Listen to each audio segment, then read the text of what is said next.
This segment is being sponsored by Mowing and More, proudly serving Wilson County for over 15 years. Give them a call for all of your lawn care, landscaping, and irrigation needs. All right, this week's recipe of the week is being brought to you by Courtney's Restaurant, right there on Mount Juliet Road, North Mount Juliet Road, by the way, and Tom, Courtney, and all the fine crew. Awesome, awesome food for your family, for your entire family. What is it? Tomorrow's Catfish Day. Catfish Day. Yeah, that's one of my favorites. Boy, Catfish Friday. I'm so proud the Catholics made that. You know?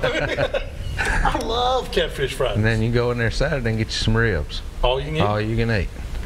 See, I went in there with your daddy and it said AYCE. Yeah. And he said, "What is ACE?" I said, you get some of ACE ribs, Bob. Yeah, that's right. Not ACE, just all you can eat. Oh man, but you got to go check them out. Tom Courtney is not here tonight, unfortunately.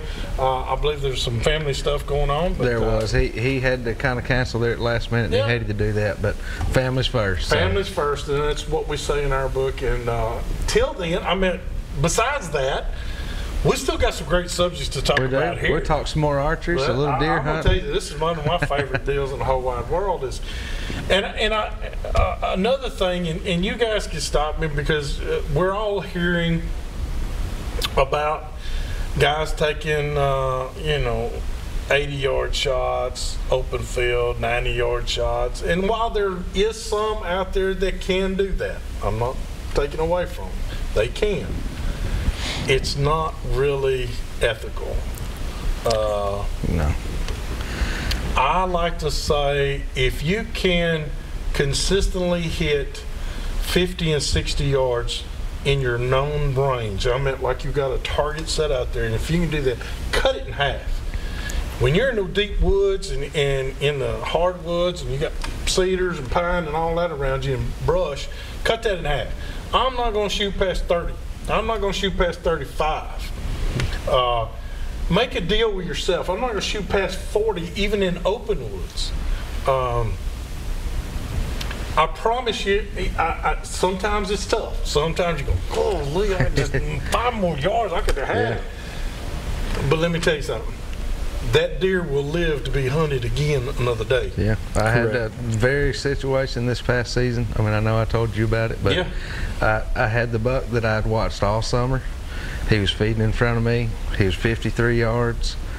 It was a low light situation. I couldn't let myself take the shot. I mean, I'm not gonna lie, I thought about it 2 or 3 times, Heck yeah. And I was like, I've got to let him go. He's just a little bit too far. I can shoot a target right there all day long, but when you're standing up there in that tree stand and you're tore up, I've done watched him for 45 minutes. It's just not a good situation. And in this case, just like you said, my good friend Jack Reynolds that hunts with me all the time, he was able to shoot the deer about 3 or 4 weeks later in the very same field that I let him go in. So I mean, it was hard not to shoot him, but at the same time, if I would have made an unethical shot or something like that on him, I'd just been sick, Yeah. So looking back on it, it was the best thing I could have done. Best thing you could have done. Yeah. I tell you something else too, and I just recently had a student that wanted to be a better bow shot, and I said, okay. They were getting good. They were getting good, sitting there shooting at a target, 20, 30, 40 yards. I said, okay, let's do this. Put your bow down. And they had a stand just like that. Put your bow down. I said, now you see that tree over there that was about 40 yards away? I said, run as fast as you can to that tree and then run back. And they did. And I said, as soon as they got there, I said, pick your bow up, knock in there, shoot the target. They were that far off. Yep. I said, now what you've just gone through is your heart rate is up there where that gargantuous Buckus whitetailus, when he comes in, which is Greek for trophy. But when he comes in, your heart rate's going to be at that point right there. Yeah. You need to be able to hit that target, and at 40 yards, you're this far off. I'd rather you shoot him at 20 yards and be this far off. Correct. Yeah. That's all I'm saying. if you know that, and it's called, a lot of people think it's buck fever. It's not necessarily buck fever. Just the excitement of the hunt, the adrenaline rush can do that for you. I'm one of these guys, though, that I'm cold, stone, sober before the shot. I mean, Afterwards. after, I need a little help from my friends. I'm the same way. Especially to talk me out of that tree. Yeah. Q, you got to put your bow down. I'll still be for sure. Oh God, did you see that? I will. Yeah. I know me. It's happened too many times. I always have to hunt with somebody because when I do shoot one, they've got to come over and talk me down.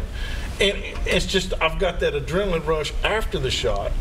But now, I've had people swat mosquitoes on the back of my legs when I'm at full draw. You ain't gonna rattle my cage. I'm there. But afterwards, I'm jello. Well, and there's still other factors too. I mean, besides buck fever, of course, we all deal with that to a degree. I'm kind of like you. At this point in time, I usually am okay up before the shot. But I mean, you could be a little bit cool. You could, that's going to make a factor. You've been sitting for 3 hours, and all of a sudden now you've stood up to get ready to shoot. Like I said, in that low light situation that evening, there could have been just the smallest limb or something in my way that I couldn't see. So I mean, there's so many factors that don't come into play in your backyard.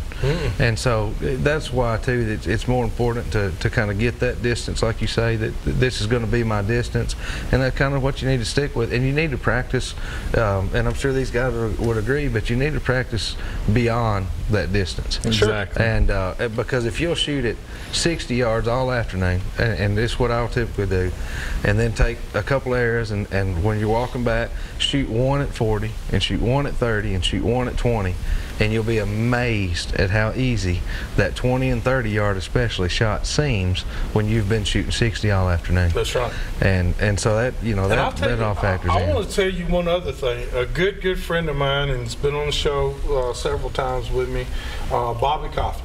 Bobby Cothran out of Fairview, Tennessee, taught me this years ago. I mean, back when we had hair. I remember that. I remember when you had hair. It was definitely a different color and than it was brown. today. It's about this color here. But practice your yardage. Yeah.